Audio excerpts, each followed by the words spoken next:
What is going on, all you bus nuts, geeks, and enthusiasts out there? Welcome to another episode of Motorcoach World. My name is James. Now, within the last 2 or 3 months, I've made several videos about things that can really ruin a bus driver's day, from unruly passengers to bad drivers in traffic and construction zones. Being a bus operator is a fun and rewarding job, but it definitely is not an easy job. But it's not always because of the Karens and traffic jams and all the other things that I've listed in my many previous episodes. Sometimes it's the driver themselves. Just like any other profession, from airline pilots to teachers to wait staff in restaurants to police officers, there are those that really do care about their jobs, and there are those that don't really give a crap. Now, I started driving buses back when I was a junior in college. That was like 2006.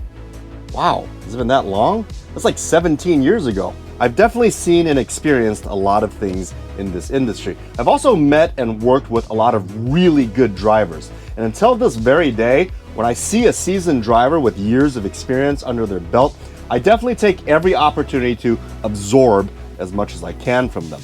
I've also seen a lot of bad drivers that do things that don't really reflect well on our industry and our image as bus drivers. Fun, somebody stole all our lunches. Who would steal 30 bag lunches? And I gotta be honest, I've done some of these things myself. I mean, I have tons of embarrassing stories about things I probably shouldn't have done in front of my passengers and behind the wheel of a motor coach. I was young, dumb, and full of ego. But that's how I learned, and that's how I found out not to do these things anymore. And you know what? I'm still learning these things today.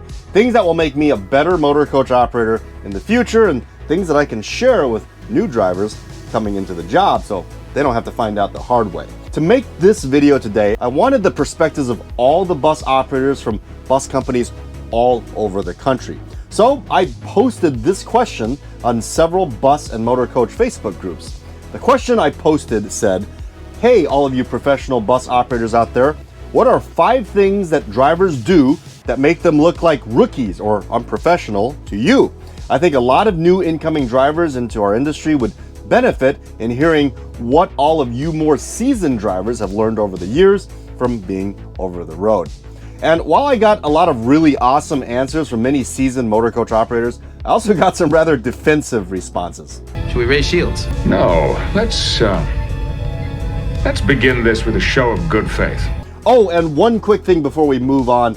Because these are private Facebook groups, I decided to simply leave out the names of those who responded. But if I did use your response in this video, feel free to call it out down in the comments below. Take credit for your wisdom. So in response to what are 5 things that drivers do that make them look like rookies or unprofessionals to you senior drivers out there, the first guy wrote, they put posts like this one. Shields up. If you're actually watching this, no hard feelings, man. Thanks for taking the time to comment. Reply number 2, they worry about what others think they look like. I gotta say, call me old-fashioned, but in my opinion, if you are operating a commercial passenger carrying vehicle, I think it's very important to worry about what others think of your appearance and your vehicle's appearance inside and out, because your appearance represents the company you work for. You can look like whatever you want to when you're off the clock, and hey, be damn proud of it. I don't usually dress like this. Response number 3. Now, several people responded similarly with this one, and if you are one of them, give yourselves a shout out down in the comment section below, because this one is a really good one. Drivers that stay in the seat while loading and unloading passengers. Okay, let's talk about this one. If you're driving a city transit bus, staying in your seat while passengers board and disembark is totally fine. I mean, in fact, if you are getting off and on your bus every time your passengers are getting on and off, you're probably going to get behind on your route. Getting off the bus and standing next to the doorway to greet your passengers as they board and disembark is something that's part of the limo and chauffeur culture, which definitely blends into the motor coach industry, not the city transit side of things. At Peoria Charter, the company that I work for, standing next to the door while passengers are boarding and disembarking is actually a very paramount rule. It makes the passengers feel catered to. It looks professional as it allows the driver to present her or himself to the passengers before departure, and it's also a safety procedure as the driver can assist and catch any passengers that may miss their footing during the boarding and disembarking process. Is it disembarking or disembarkation? Let me know which one is the right way to say that. Now, not every motor coach company does this, and don't feel bad if your company doesn't require you to stand next to your doorway while boarding and disembarking passengers, especially if your company runs shuttle or line runs that have frequent stops like city transit routes do. That's completely understandable. In fact, the coach bus company I used to work for did not enforce this. I simply did this on my own because I felt like it was the courteous thing to do. I always made sure I was the first one off the coach and the last one on so that I could be at the door to assist passengers with anything they needed. Response number 4, fill their dash areas with newspapers or other litter. A messy, untidy driver's area is definitely an eyesore to a lot of seasoned operators. I mean, there's a lot of little nooks and crannies that a driver can shove things into in the cockpit of a coach bus. From clipboards to snacks on the road, it can especially look bad from the outside if the driver stick papers and folders and clipboards in between the windshield and dash area.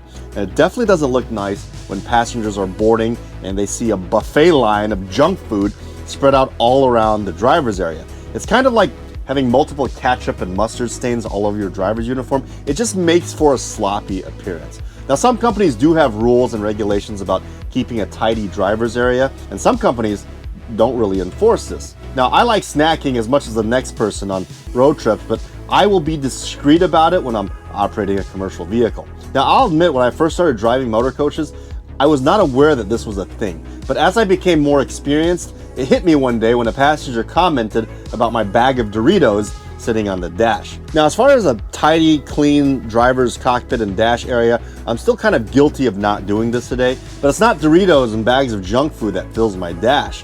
When I'm vlogging my trips, I tend to have a lot of power cords from my camera equipment going everywhere, but I do make an effort to do some wire management and keep it as tidy as possible while still being able to deliver content for you fine folks, as well as being safe on the road.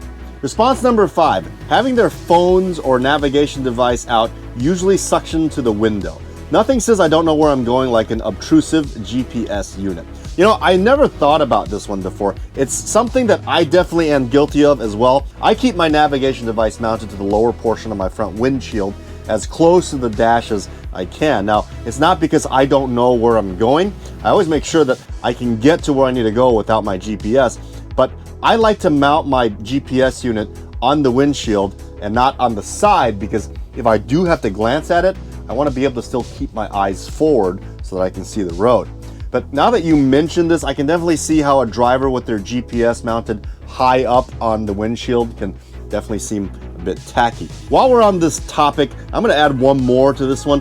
When a driver keeps their turn-by-turn announcements on the GPS turned on, drivers, your passengers definitely don't want to hear your Garmin telling you every turn-by-turn direction. It looks or sounds very unprofessional. At Pure Charter, we do have a company policy that drivers must mute their GPS units. Number 6, looking like they got dressed in the dark.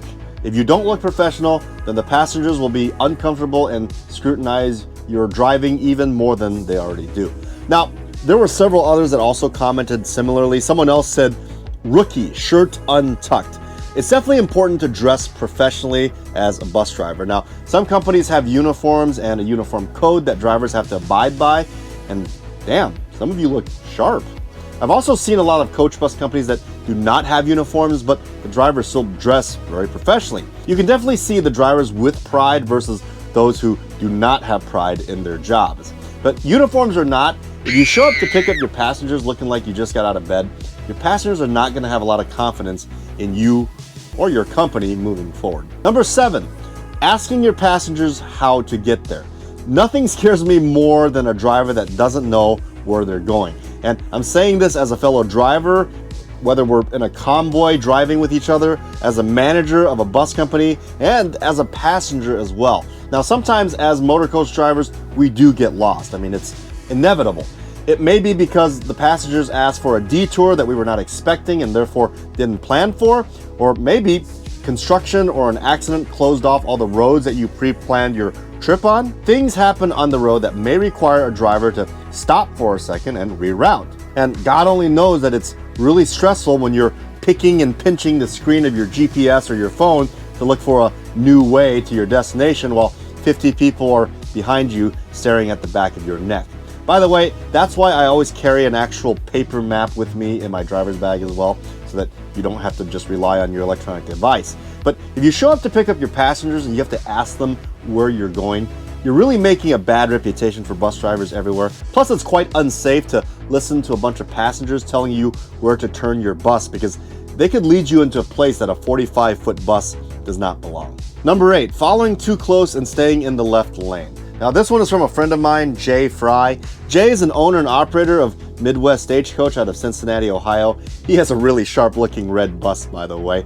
Now, even when I see personal vehicles on the highway doing these things like tailgating and hogging the left lane, I instantly think to myself that this guy doesn't know how to drive. So when I see a motor coach either hogging the left lane for long periods of time for no reason at all, or tailgating another vehicle, it definitely does not reflect well on the driver and the company he or she works for. Number 9, smoking next to the bus. Now, if you're a smoker, I definitely understand after a long road trip, getting your nicotine fix is something that is going to be on your mind. But be mindful about it, as you definitely do not want to be doing it around your coach, especially when passengers are around. Your passengers shouldn't be seeing it or smelling it. And finally, number 10, being unfamiliar with the equipment, especially one that has an adverse attitude towards learning new technology. Now, this one's a good one. It's bad enough if a driver is driving a group and he or she doesn't know how to operate the bus properly. That's a scary sight for anyone on board to see the driver struggling to work the vehicle. But aside from the coach bus itself, there are a lot of accessories that are available to the coach and bus industry today that many companies are starting to utilize. Things like electronic logging systems, onboard media systems, ADA wheelchair lifts, electronic pre-trip and post-trip apps, and etc. Now, with all these newfangled technologies being added to the coach, it's understandable that a driver may not be familiar with them, especially if the equipment is new to the company or the driver is new to the company. But one thing that I see that not only drives management crazy, but other drivers as well, are drivers that show a poor attitude towards learning a new device. The whole "I've been driving these things for 25 years and I got by just fine without a dang computer tablet" mentality, that was a pretty good redneck accent, is not going to make you look good in front of your passengers when they see you all frustrated and fumbling around with it while on a trip, especially if you end up having to call dispatch and ask them how to work these things with a really frustrated attitude. Always make sure you learn how to use the equipment that your company uses, no matter how opposed you are to them. If you really don't like it, well, don't go working for the company. Find a company that doesn't use these things, although they are becoming fewer and fewer between. So I got many great responses from many experienced, seasoned drivers on these Facebook groups. I'm sorry I wasn't able to list all of them in this video. Otherwise, this video would have been an hour long. Maybe I need to make a part 2 on this topic. I don't know. Now, if you're curious and really want to read all the responses that were left on these Facebook groups, the ones that I posted this question onto were professional motor coach operators, motor coach rolling for awareness, motor coach operators, and tour bus drivers of North America. I think you have to be a member or request to be a member to be able to see the posts on some of them. I think you have to also be a driver or work for a bus company to be admitted, but don't quote me on that. It can't hurt to try, so go check these Facebook groups out. Oh, and if any of you seasoned bus operators out there feel like you need to add to this list, please don't hold back. Put them down in the comments below. The more, the merrier, and this is just going to be a great resource for newer incoming drivers to kind of glance at, to see what to and not to do in the bus industry. Well, folks, I hope you guys all enjoyed today's video, and remember, if you're watching this, you are part of the motor coach world.